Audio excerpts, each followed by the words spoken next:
Good morning students. Let's start periodic table lecture number 5 जहाँ पर हम थे। मैंने आप लोगों को पिछले लेक्चर्स में general properties of modern periodic table के बारे में बता दिया था। अब हम लोग पीरियोडिक फंक्शंस की बात करने जा रहे हैं। तो पीरियोडिक फंक्शंस की तरफ आगे बढ़ते हुए सबसे पहले हम लोगों को आज यहाँ स्क्रीनिंग इफेक्ट और पेनिट्रेशन इफेक्ट की बात करनी पड़ेगी। तो let's start our topic, that is the screening effect and penetration effect.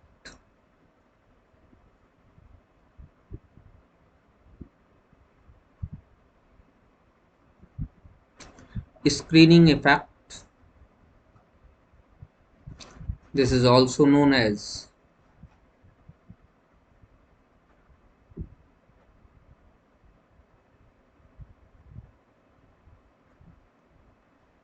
shielding effect.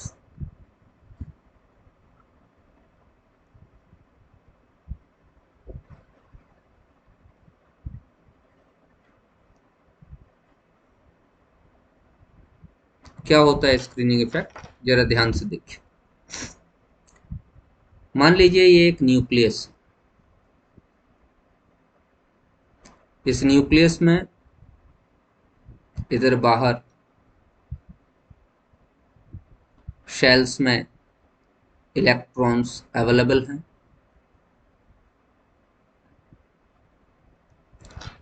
बेटे पेन चेंज कर लेता हूं आप लोगों के लिए। देखिए यहाँ ये दो इलेक्ट्रॉन हैं, यहाँ भी इलेक्ट्रॉन है, यहाँ भी इलेक्ट्रॉन है, ये बाहर के शेल्स में इलेक्ट्रॉन। इस तरीके से ये शेल्स में इलेक्ट्रॉन अवेलेबल है। शील्ड या स्क्रीन, इट मींस मतलब एक पर्दा है। न्यूक्लियस और बाहर वाले शेल को क्या जो इलेक्ट्रॉन है उसके बीच में जो अट्रैक्शन फोर्स काम कर रहा है वो पूरा पूरा नहीं काम कर रहा। There is some hindrance in the attraction force. तो न्यूक्लियस जितना अट्रैक्शन फोर्स देना चाहता है उतना अट्रैक्शन फोर्स नहीं दे पा रहा है। सीधी सीधी बात ये। तो जरा ऐसी चीज को समझते हैं कि क्यों नहीं दे पा रहा है, क्या कारण है। देखो बेटे, यहां पर दो फोर्सेस एक दूसरे के अपोजिट काम कर रहे हैं। मैं समझाता हूं, समझिए इस चीज को।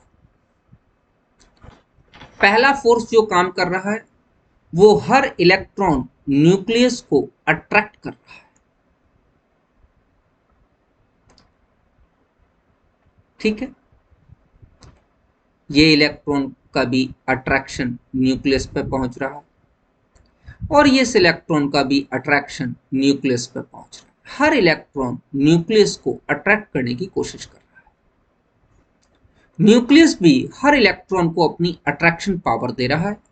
न्यूक्लियस और इलेक्ट्रॉन के बीच में एक अट्रैक्शन फोर्स काम कर रहा है। लेकिन बेटे यहां पर जो बाहर वाले इलेक्ट्रॉन के लिए मैं बता रहा हूं, बाहर वाले इलेक्ट्रॉन के लिए मान लो हम इस इलेक्ट्रॉन की बात कर रहे हैं, तो बाहर वाले इलेक्ट्रॉन के लिए जो अंदर वाले इलेक्ट्रॉन हैं वो आपस में एक दूसरे को रिपेल कर रहे हैं, साथ साथ इस बाहर वाले इलेक्ट्रॉन को भी रिपेल कर रहे हैं।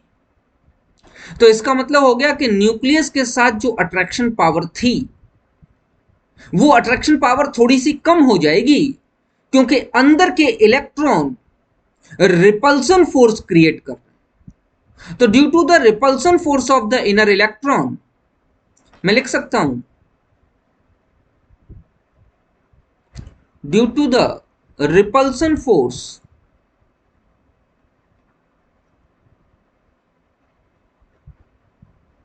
in between inner electron,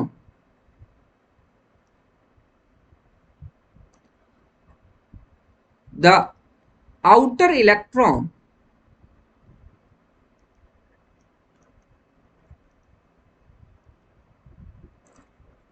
will experience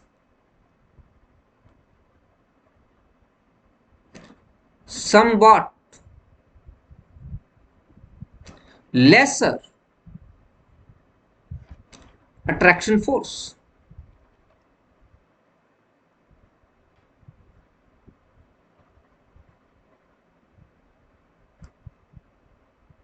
Thus, the effective nuclear charge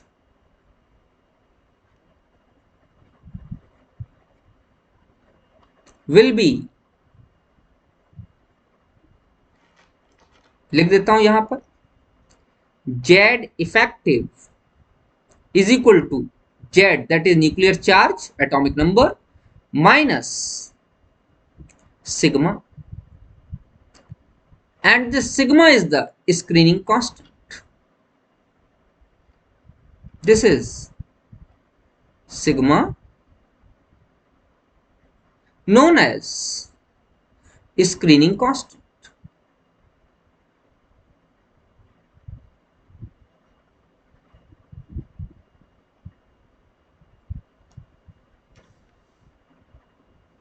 बाहर वाले इलेक्ट्रॉन पर न्यूक्लियस को जितना चार्ज लगाना चाहिए था Z, उतना नहीं लगा पा रहा, क्योंकि अंदर के इलेक्ट्रॉन रिपल्सन फोर्स क्रिएट कर रहे हैं इस बाहर वाले इलेक्ट्रॉन पर, और इस रिपल्सन फोर्स के कारण थोड़ा सा चार्ज डिक्रीज हो जा रहा है। कितना चार्ज डिक्रीज हो रहा है उसको साइंटिस्ट ने एक नाम दिया सिग्मा, जिसको स्क्रीनिंग कांस्टेंट कहा जाता है, और इसकी वैल्यू निकाली जा सकती है। The sigma can be calculated by the Slater's rule. Sigma can be calculated by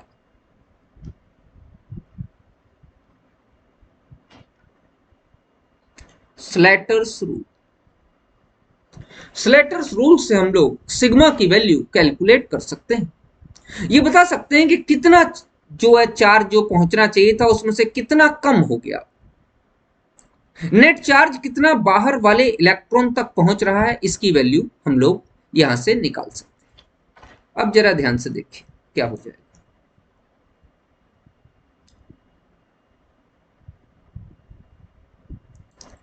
मैं यहां पे स्लेटर्स रूल, वैसे तो बेटा इसका कैलकुलेशन कोई रिक्वायरमेंट नहीं है, फिर भी मैं आपको स्लेटर्स रूल के बारे में कुछ चीजें बता रहा हूं। देखिए,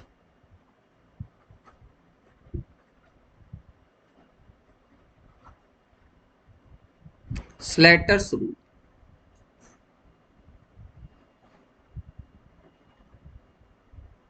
पहला केस है, if 1s is the last shell, then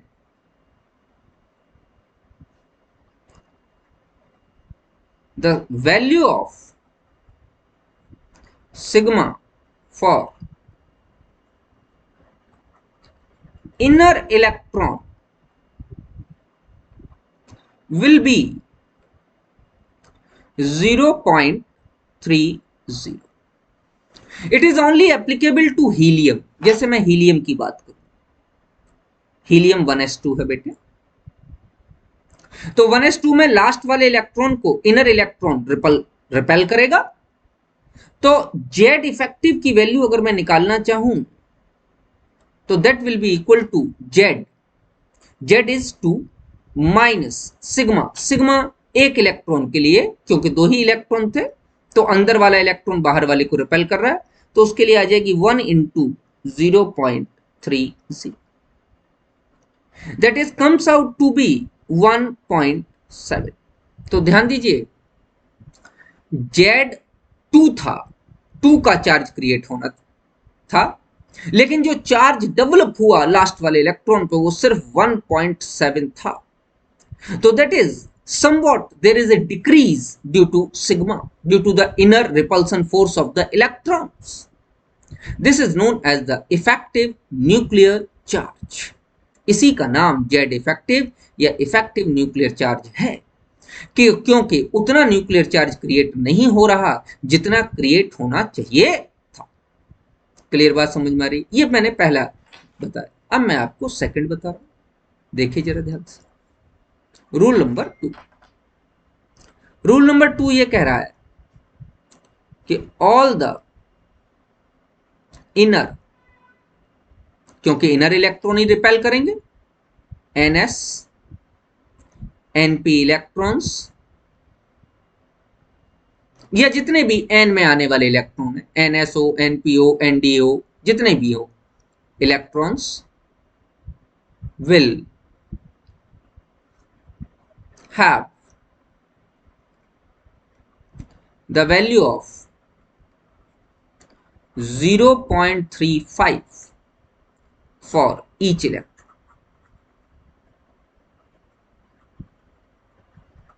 एक इलेक्ट्रॉन के लिए 0.35 होगा। तीसरी बात ये कह रहा है all the n-1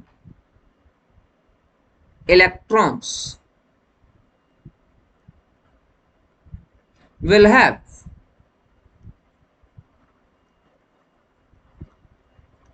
the value of 0.85 for each electron।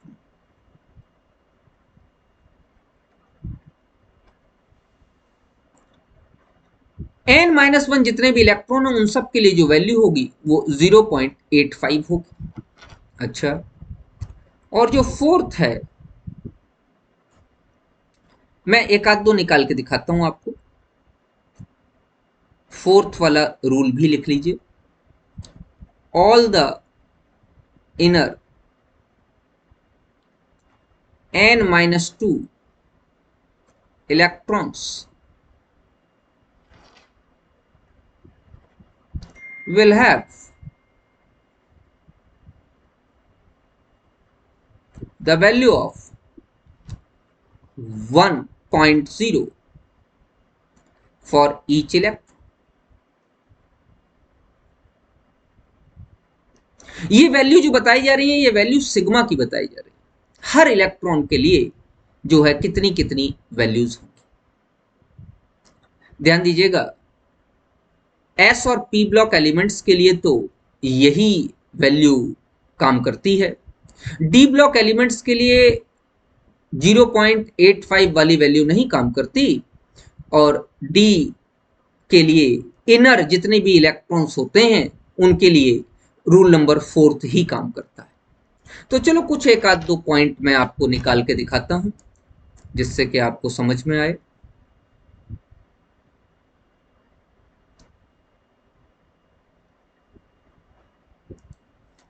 देखिए, मान लीजिए कि हम लोगों को लिथियम के लिए कैलकुलेट करना है।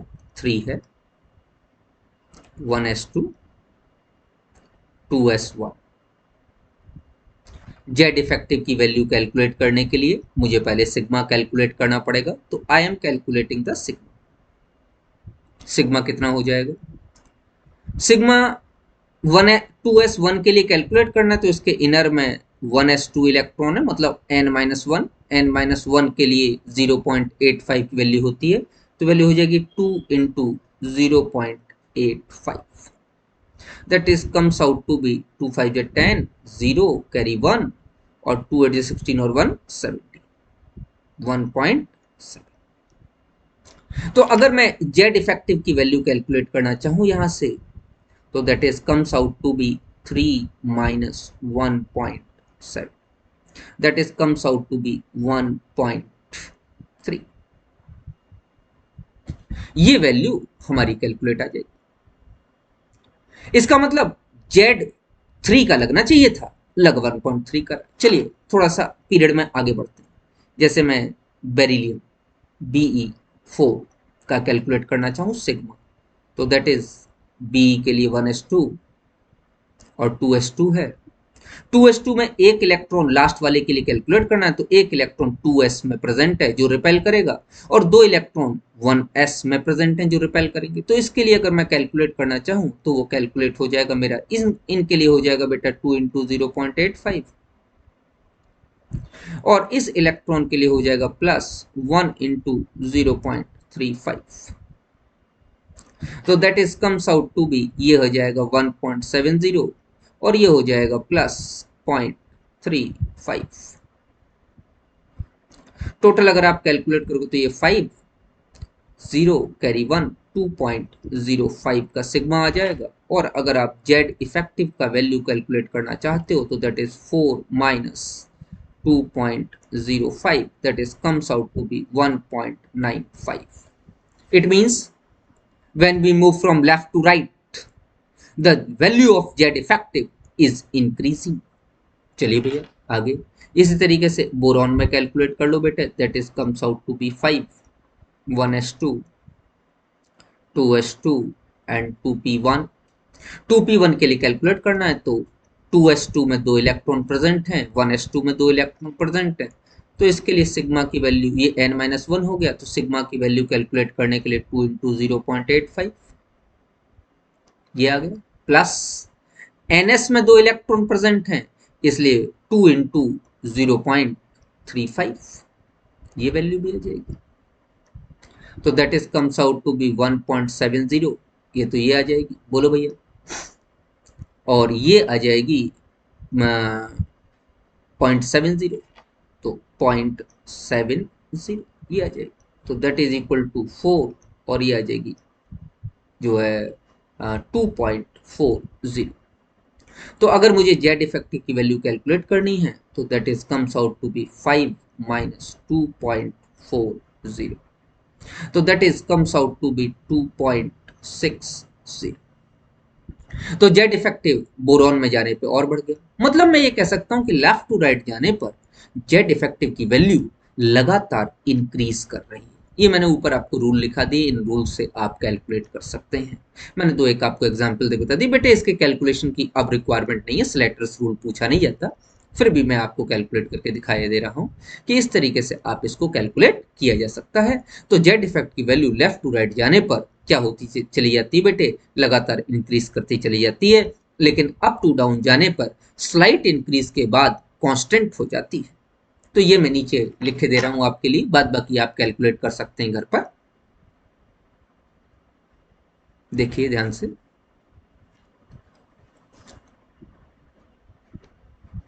The value of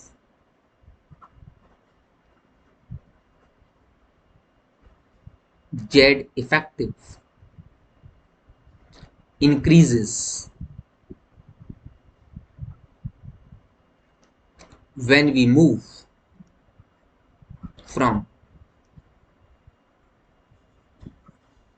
left to right in the period.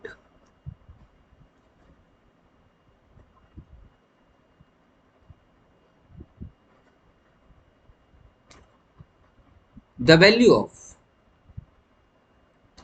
Z effective remains constant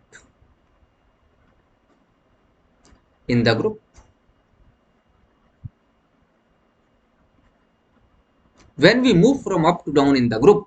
मैंने बताया there is a slight increase then decreases, so there is a slight increase and then the value remains constant।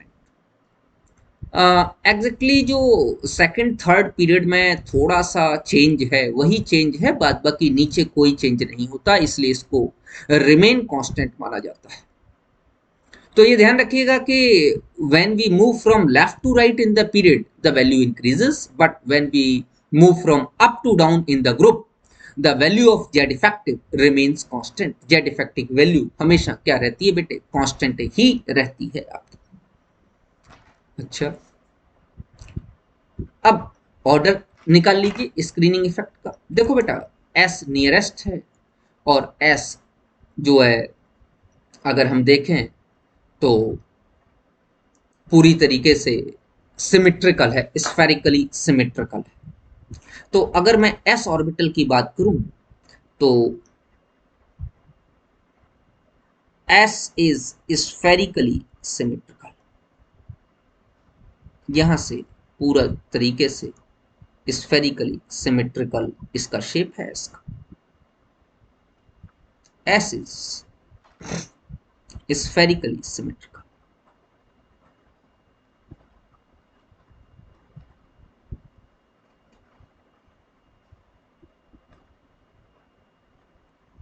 P की मैं बात करूं तो P is dumbbell shaped, थोड़ा सा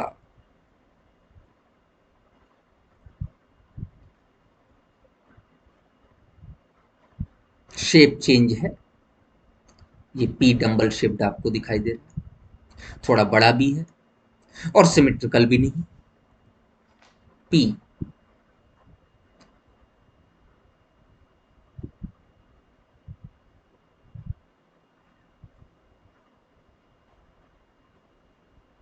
bell shape. अगर मैं डी की बात करूं तो वो और बड़ा है, डबल डम्बल।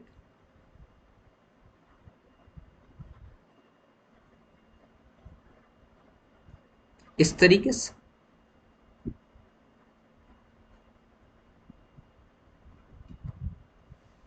डी जो है डबल डम्बल।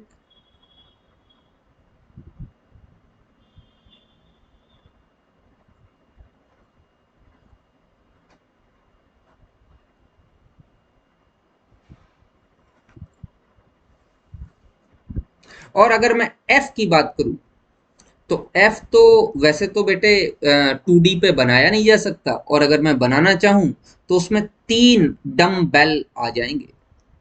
मैं इस तरीके से दिखा सकता हूं बेटा इसे।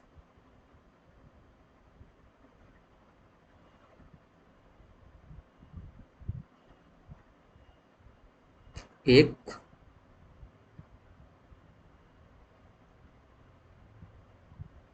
दो,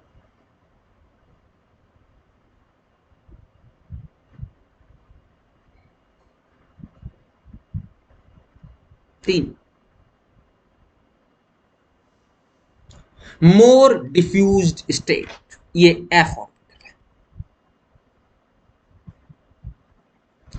ऑल्दो ये शेप ठीक नहीं है क्योंकि F is 3D, F 2D में नहीं दिखाया जा सकता, मोर डिफ्यूज स्टेट है। तो एज द डिफ्यूजन इंक्रीजेस, मैं यहां पे इलेक्ट्रॉन्स बनाए दे रहा हूं बेटे आपके लिए। As the diffusion increases it means shape become larger,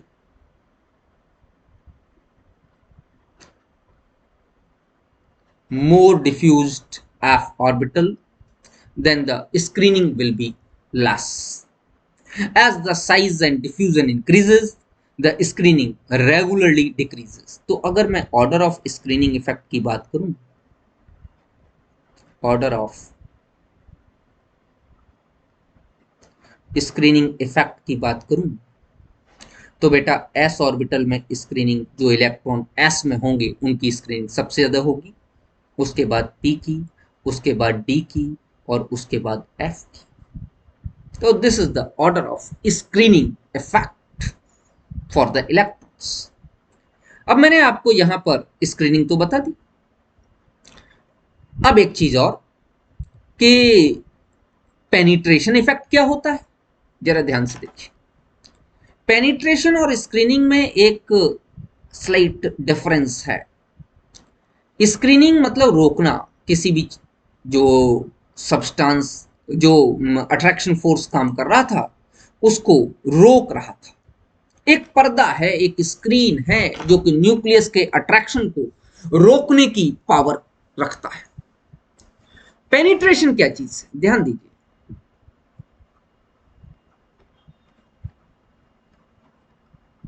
penetration effect,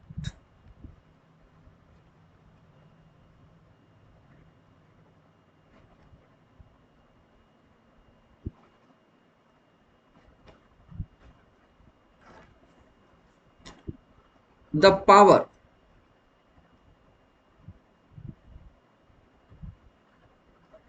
through which nucleus is attracting the electrons present in subshell, और इलेक्ट्रॉन की जगह आप यूज कीजिए सबशेल। ये तो ऑब्वियस है कि अट्रैक्ट तो इलेक्ट्रॉन ही हो रहे हैं, लेकिन किस सबशेल के इलेक्ट्रॉन कितनी ताकत से अट्रैक्ट हो रहे हैं। तो बेटे एस स्फेरिकली सिमेट्रिकल है और एस के इलेक्ट्रॉन सबसे ज्यादा ताकत से अट्रैक्ट किए जा रहे हैं, क्योंकि चारों तरफ से सेम ताकत लगेगी, उसमें किसी भी तरीके से जो है मतलब ये नहीं होगा कि कहाँ से मतलब डिफ्यूजन हो जाए या किस तरीके से न्यूक्लियर का चार्ज बाहर निकल जाए, शेप अगर साइज बड़ी है तो चार्ज इधर से उधर फैल जाए, ऐसा कुछ नहीं होगा। एस में पूरा स्फेरिकली सिमेट्रिकल है और वहां पे चार्ज फैलने की, चार्ज के डिफ्यूज होने की किसी तरीके की कोई चांसेस नहीं है। इसीलिए ध्यान रखिएगा पेनिट्रेशन इफेक्ट भी एस का सबसे ज्यादा, पी का कम, डी का और कम, और एफ में रहने वाले इलेक्ट्रॉन का पेनिट्रेशन इफेक्ट काफी कम हो जाता है। Moreover, S is very very close to the nucleus. That's why also the penetration effect of S is very large. In any of the shell, the S is the closest. That's why the penetration effect of S is large, while the penetration effect of F, it is highly diffused and very very large. Although also means it is uh, high according to the distance, it is the at the uh, outermost part of each of the shell, thus the penetration of F is very less.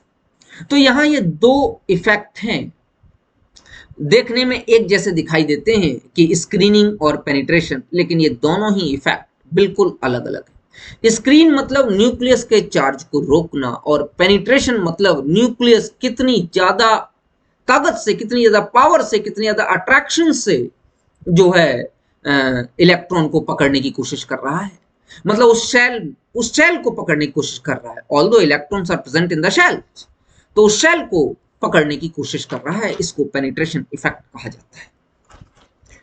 मेरे हिसाब से आपको समझ में आ गया होगा बेटे। आगे की बात करता हूं। अब हम लोग इस लायक हो गए कि पीरियोडिक प्रॉपर्टीज के बारे में बात की जाए। तो जो पहली पीरियोडिक प्रॉपर्टी मैं बताने जा रहा हूं उसका नाम है एटॉमिक साइज,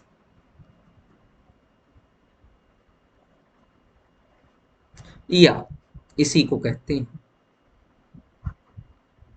एटॉमिक रेडियस।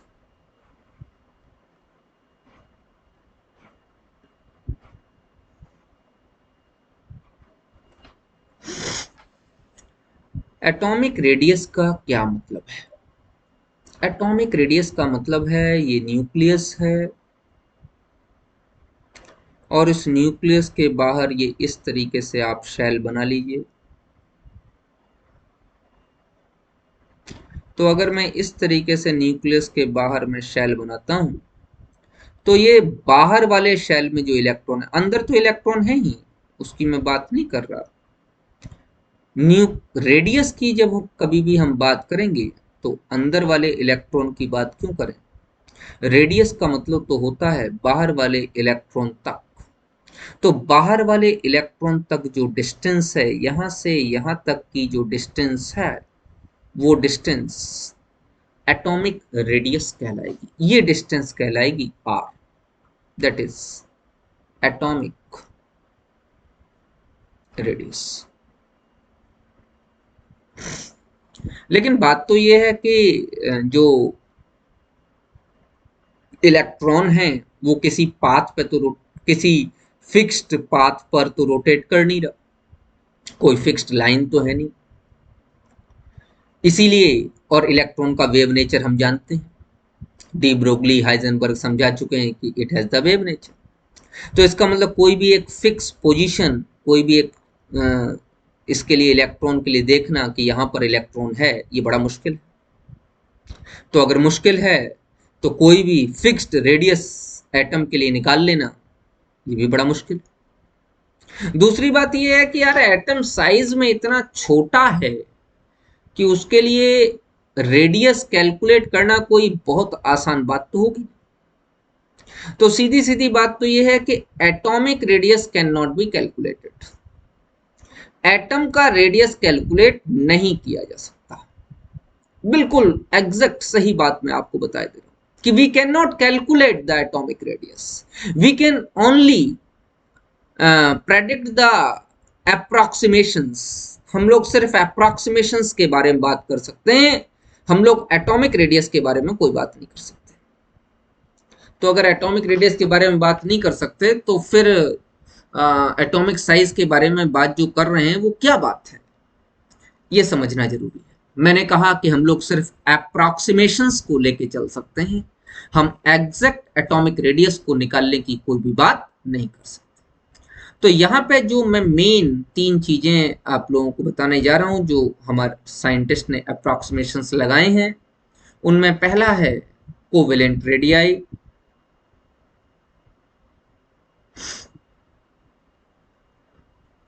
दूसरा है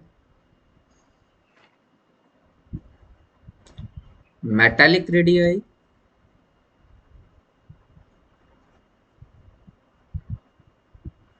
और तीसरा है वंडरवाल रेडियस, वंडरवाल्स रेडियस।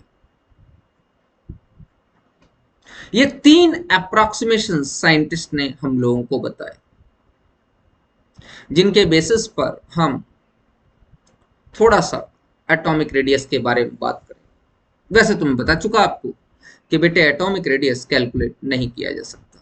तो नंबर फर्स्ट, जो मैं नंबर फर्स्ट बताने जा रहा हूं वो है आपका covalent radii. Number first is covalent radius.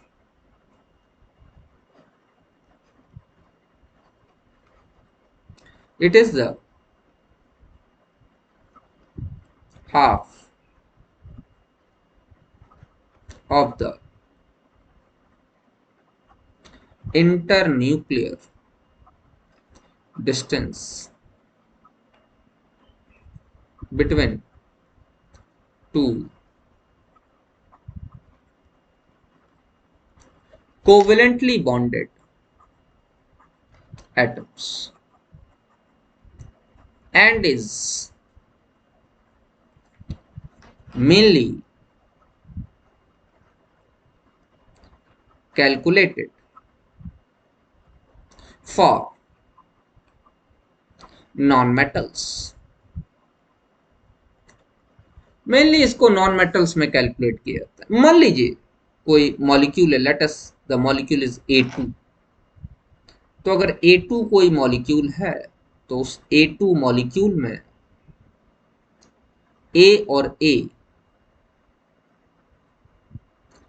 जो एटम है उनके बीच का न्यूक्लियस, ये दोनों थोड़ा सा एक दूसरे से बेटा ओवरलैपिंग की स्टेज में होंगे, थोड़ा एक दूसरे पर ओवरलैप कर रहे होंगे, इस बात को ध्यान रखिएगा। और इस न्यूक्लियस के बीच का डिस्टेंस इंटर न्यूक्लियर डिस्टेंस कहलाएगा, that is inter nuclear distance D A A, and radius r covalent ra is equal to daa internuclear distance by 2. If the molecule is made up of two different atoms like AB, but the electronegativity difference in between the A and B is very less, A and B has very less electronegativity difference, यहां लिख देता हूं, these two atoms have about same En. En means electronegativity. Then DAB, internuclear distance, will be equal to RA plus RB. और ये RA निकालना मैंने आपको सिखा दिया। तो इन दोनों के बीच में बॉन्ड लेंथ हम लोग कैलकुलेट कर सकते हैं आसानी से। This DAB is also known as the bond length. अच्छा, अगर मान लो कि ए और बी के बीच में इलेक्ट्रॉन डिफरेंस सेम ना हो तो, हाँ, मान लीजिए कि ए और बी के बीच का इलेक्ट्रोनेगेटिविटी डिफरेंस सेम नहीं है, तो उस केस में क्या करें? मैं लिख दे रहा हूं कि कोई मॉलिक्यूल है ए बी, ठीक है, these two atoms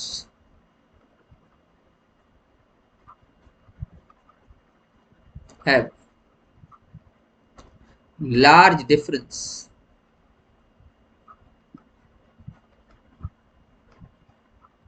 in electronegativity En.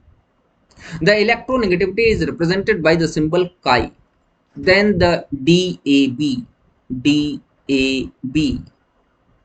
will be calculated by the Stevenson and Shoemaker formula RA plus RB minus 0.09 into chi A minus chi B,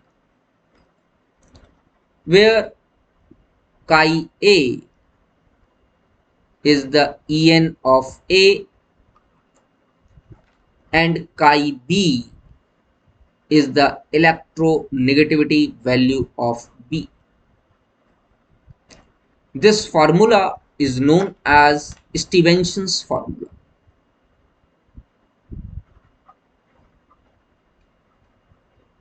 Stevenson's formula पूरा नाम है स्टीवेंसन्स एंड शोमेकर फार्मूला। स्टीवेंसन्स फार्मूले से हम लोग जो है DAB की वैल्यू कैलकुलेट कर सकते हैं। अगर इलेक्ट्रॉन डिफरेंस काफी लार्ज है तो दोनों एक दूसरे के थोड़ा सा करीब आ जाएंगे और इसको हम ये कहेंगे कि then RA plus RB will not be the value of DAB and it will be somewhat less than that of the RA plus RB. That is a covalent radii which can be easily calculated. चलो भैया, दूसरा क्या है? दूसरा है बच्चे metallic radii.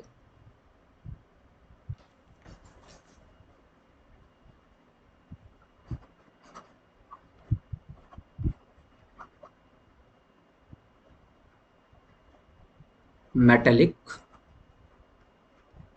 Radii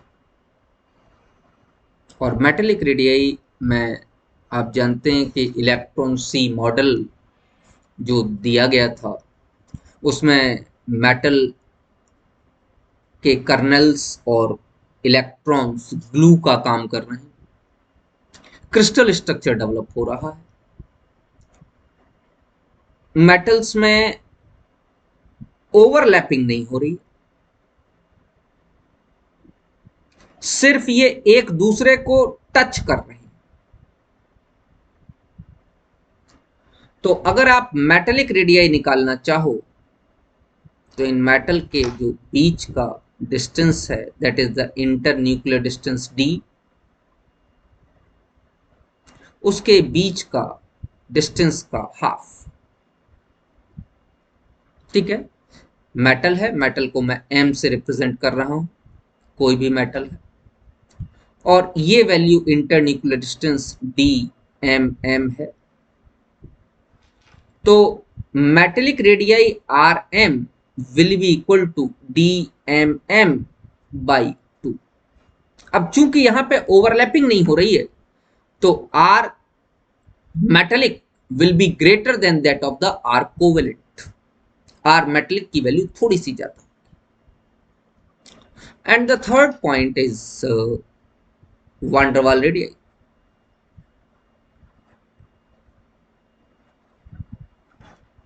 van der Waal radii, van der Waal radii हमसे ये कह रहा है, पहली बात तो ये है कि half of the internuclear distance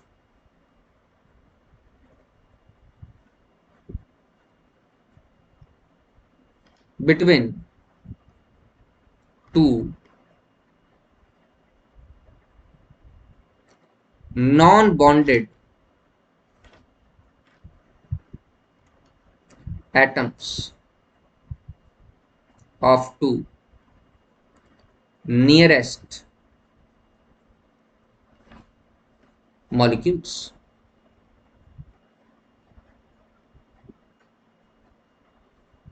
दूसरी बात ये it is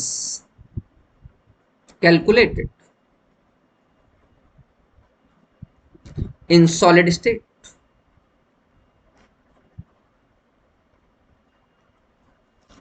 actually gaseous form में जो है गैसेस तो बहुत ही दूर दूर होंगी, तो गैसेस में एक मॉलिक्यूल इधर है, एक मॉलिक्यूल बहुत दूर दूरी पर है, तो वहां तो कैलकुलेट नहीं किया जा सकता।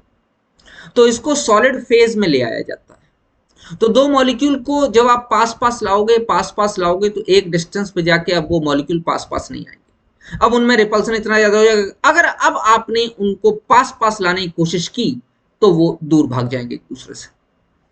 तो सॉलिड फेज में लाया जाता है मॉलिक्यूल्स को, जिससे कि मॉलिक्यूल्स आपस में पास पास आ जाते हैं, जितने नियरेस्ट आ सकते हैं।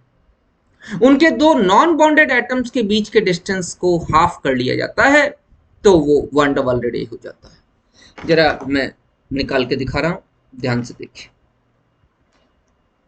मान लीजिए ये इस तरीके से जो है हमारे पास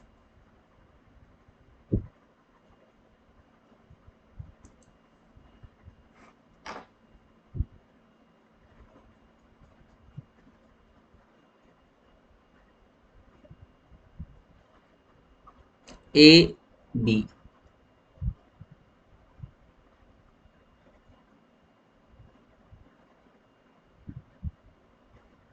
बी ए,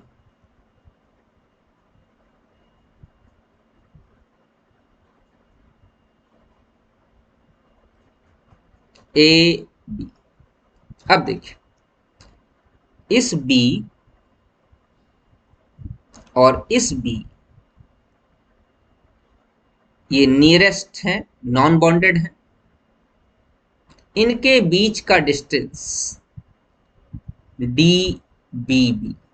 इसी तरीके से ये ए और ये ए, इनके बीच का डिस्टेंस डी ए। तो यहां पे जो आर van der Waal, ध्यान दीजिएगा, R van der Waal for A is equal to हो जाएगा R A is equal to D A by two. A and B ले लो, R van der Waal for A and B, तो R B will be equal to D B B by. अब आप देख रहे हो कि ये नॉन बॉन्डेड हैं दोनों, जो है एक दूसरे से डिस्टेंस ऑब्वियसली ज्यादा होगी, तो आर van der Waal की वैल्यू जो होगी आर कोवेलेंट से काफी ज्यादा होगी। ये बात समझने वाली है, ध्यान देने वाली है कि आर van der Waal की जो रेडियस होगी वो ज्यादा होगी। दूसरी बात इसमें एक इंपॉर्टेंट और है कि in the case of noble gases we always calculate R van der Waal। क्योंकि वहां पे बॉन्डिंग तो पॉसिबल है नहीं, तो कोवेलेंट तो कैलकुलेट किया ही नहीं जा सकता। तो अगर नोबल गैसेस की मैं बात करूं तो वहां पर हमको आर वांडरवाल ही कैलकुलेट करना पड़ेगा। तो मैं थर्ड पॉइंट यहां लिख के दे रहा हूं, यहां बेटे, कि in case of noble gases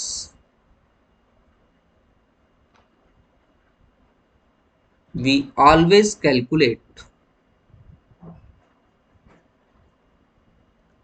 van der Waal radii, van der Waals radii। हम लोग नोबल गैसेस के केस में हमेशा ही van der Waal radii calculate करते आए हैं, van der Waal रेडियाई ही कैलकुलेट करना पड़ेगा।